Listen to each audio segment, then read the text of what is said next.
सारस क्रेन दुनिया का सबसे ऊंचा उड़ने वाला पक्षी है और यह मुख्य रूप से गंगा के मैदानी क्षेत्रों में पाया जाता है। हाल के वर्षों में इसके आवास और इसकी संख्या पर खतरा बढ़ रहा है।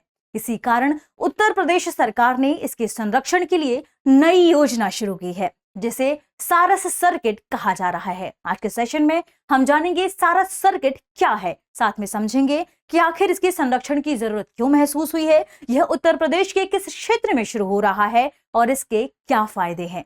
तो चलिए शुरू करते हैं। सबसे पहले जानते हैं हम सारस सर्किट के बारे में कि आखिर यह क्या है।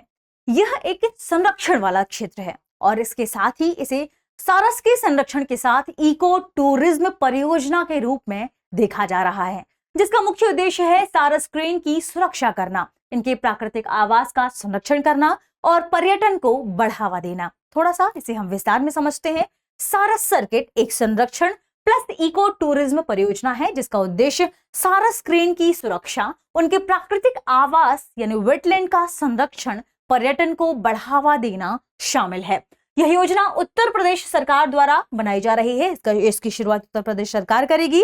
इसका मुख्य उद्देश्य है, यानी इसमें पर्यटन और संरक्षण दोनों को साथ में लेकर आगे बढ़ने की बात कही गई है। तो पर्यटन और संरक्षण दोनों के लिए कई सुविधाएं इसमें तैयार की जाएंगी। इन सुविधाओं में क्या क्या चीजें शामिल है? तो बोटिंग स्पॉट बनाए जाएंगे, एंट्रेंस गेट सुंदर बनाए जाएंगे, व्यू पॉइंट डेस्क बनाया जाएगा, बटरफ्लाई स्पॉट्स बनाए जाएंगे, सोलर लाइटिंग की जाएगी, साथ में पार्किंग एरिया भी बनाया जाएगा ताकि लोग वहां पर जा सकें। इको आप कह सकते हैं टॉयलेट्स तैयार किए जाएंगे जो लोगों के लिए आसान होंगे, सुलभ होंगे। तो कुछ इस योजना के अंतर्गत ये सारी सुविधाएं भी शामिल की गई हैं। यह कहाँ विकसित किया जाएगा? तो उत्तर प्रदेश के 2 जिले मुख्यतः इसमें शामिल है। एक तो है मैनपुरी और दूसरा है इटावा। ठीक है, तो यह सर्किट मुख्य रूप से 2 जिलों जिनमें आर्द्र भूमियां काफी महत्वपूर्ण है, मैनपुरी और इटावा में शुरू किया जा रहा है। मैनपुरी के कौन कौन से क्षेत्र शामिल है? तो ये भी ध्यान रखें क्योंकि यूपी पीसीएस में पूछा जा सकता है। किरथुआ, सहस, कुर्रा, जरावा, सौज एवं समन। ठीक है, इटावा से कौन सा क्षेत्र है?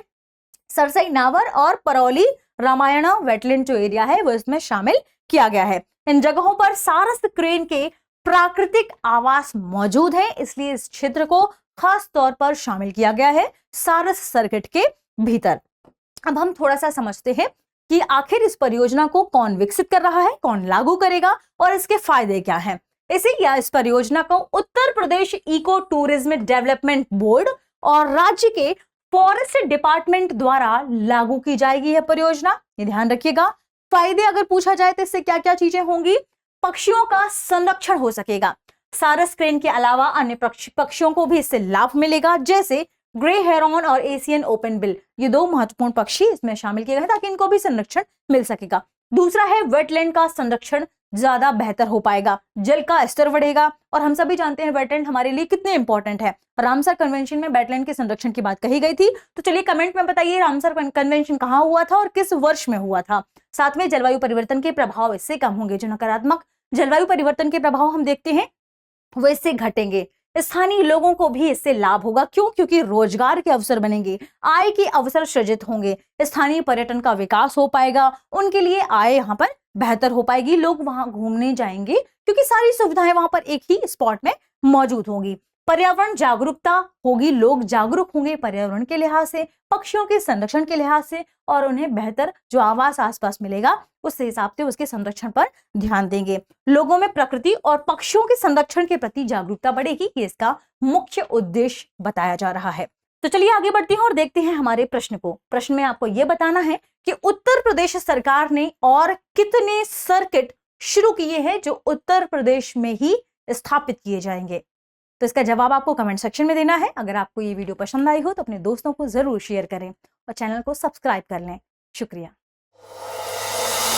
अब एग्जाम की तैयारी को और बेहतर करने के लिए हमारे चैनल को लाइक, शेयर और सब्सक्राइब करना ना भूलें।